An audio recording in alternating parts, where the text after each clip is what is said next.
मनाली के जंगल में लाडो चिड़िया रहती थी। उसके पति की काफी समय पहले एक सड़क दुर्घटना में मौत हो गई थी।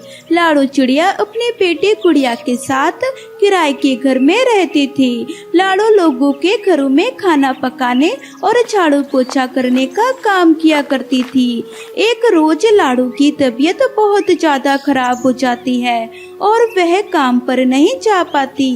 वह अपने बेटे गुड़िया से बोलती है, गुड़िया, मेरी तबीयत बहुत खराब है, इसलिए आज मैं काम पर नहीं जा सकती। तुम सुंदरी मालकिन के घर जाकर उन्हें बता देना कि शायद कुछ दिन और मैं काम पर ना आ सकूं, और जितने दिन मैंने काम किया है उसके पैसे उनसे ले लेना ताकि घर खर्च चल सके। माँ, आपको घर खर्च की चिंता है मगर अपनी तबीयत की नहीं। आपको दवाई की ज्यादा जरूरत है, इसलिए मालकिन जो पैसे देंगे उनसे मैं आपकी दवाई ले आऊंगी। ऐसा बोलकर गुड़िया मालकिन के घर जाती है और मालकिन को अपनी माँ की खराब तबीयत के बारे में बताती है। गुड़िया, ये क्या बोल रही है तू? अरे, लाडो को भी अभी बीमार होना था। कुछ दिन बाद मेरी बेटी का बर्थडे है। अब इतनी जल्दी काम वाली कहाँ मिलेगी मुझे? खैर, ये लो, तुम्हारी माँ ने काम किए थे उसके पैसे। सुंदरी गुड़िया के पैसे दे देती है। पैसा कम था।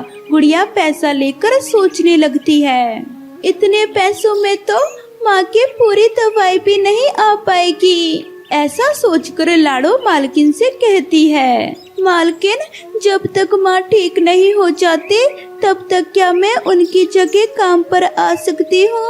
अगर ऐसा है तो तू कल से काम पर आ जाना। अगर तूने काम अच्छे से किया तो मैं तुम्हें काम से ज्यादा पैसे दूंगी। गुड़िया घर पहुंचकर अपनी माँ को मालकिन के घर काम करने की सारी बात बता देती है। तू अभी छोटी है बेटी, इतना सारा काम कैसे कर पाएगी? माँ, मैं अब छोटी नहीं बड़ी हो गई हूँ।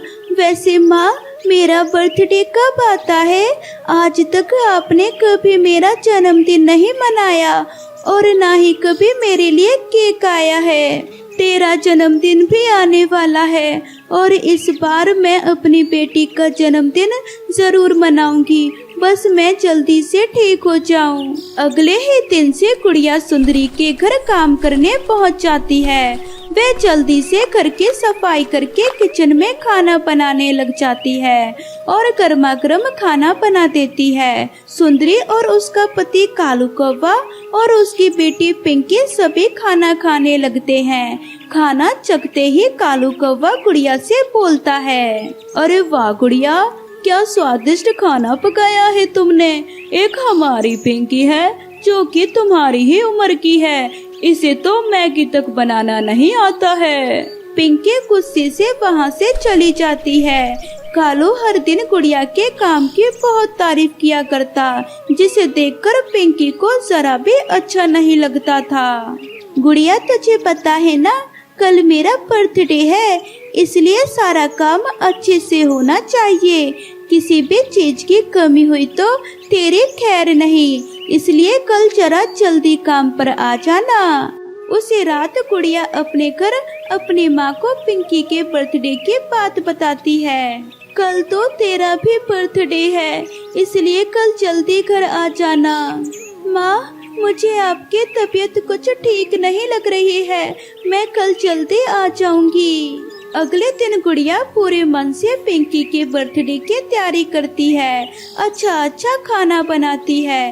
तभी पिंकी गुड़िया का खाना चखती है। छी, कितना गंदा खाना बनाया है, और तूने ऐसा इसलिए किया है क्योंकि तू मुझसे चलती है। ऐसा बोलकर पिंकी गुड़िया के सभी मेहमानों के सामने बहुत बेइज्जती करके उसे घर से निकाल देती है। वहीं दूसरी ओर लाडो गुड़िया के लिए बीमार हालत में केक बनाती है। वो केक बनाकर एक पेड़ के नीचे बैठकर रोने लगती है। आज मेरी बेटी का जन्मदिन है। आज से पहले उसने कभी अपने बर्थडे का केक नहीं काटा है। मेरी आखिरी ख्वाहिश है कि वह सदा खुश रहे। उसने बचपन से बड़े ही दुख झेले हैं। मैं चाहती हूँ कि उसे सदा प्यार और खुशियाँ मिले।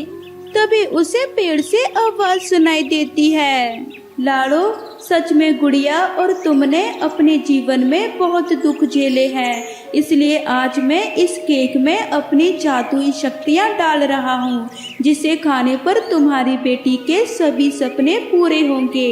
वह दिल से जिसके लिए भी प्रार्थना करेगी वह पूरी होगी।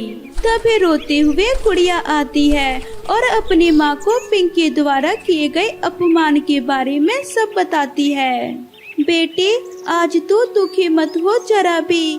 देख तो मैंने तेरे लिए बड़ा केक बनाया है। गुड़िया खुशी खुशी केक काटकर अपनी माँ को खाना खिलाती है और माँ गुड़िया को केक खिलाती है। तभी उसकी माँ की हालत काफी खराब हो जाती है और वह जमीन पर जाकर गिर पड़ती है।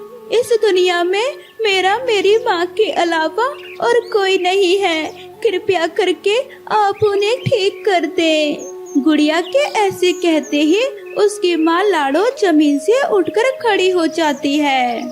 सच में ये केक तो जादुई केक है। फिर लाड़ो गुड़िया को जादुई केक के बारे में सब बता देती है। कुछ देर में लाड़ो के घर सुंदरी कवि अपने पति कालू कौवा और बेटी पिंकी के साथ आती है। पिंकी के हाथ को जला हुआ देख गुड़िया चौंक जाती है। गुड़िया बेटी, तुम बहुत ही अच्छे और नेक दिल के पक्षी हो और आज मेरी बेटी पिंकी ने जो भी तुम्हारे साथ किया वह सही नहीं किया, इसलिए केक काटते वक्त पिंकी का हाथ जल गया। उसे अपने किए की सजा मिल गई। मुझे माफ कर दो गुड़िया, मुझे ऐसा नहीं करना चाहिए था। जब हम किसी के साथ बुरा करते हैं तो भगवान हमारे साथ भी अच्छा नहीं होने देते। गुड़िया पिंकी को अपना बर्थडे केक खिलाकर उसके लिए दिल से दुआ करती है कि पिंकी का हाथ ठीक हो जाए। ऐसा करते ही पिंकी का हाथ पहले जैसा ठीक हो जाता है।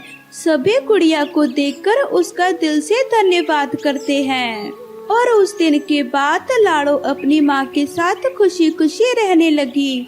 उधर सुंदरी कवि भी अपने परिवार के साथ खुशी खुशी रहने लगी।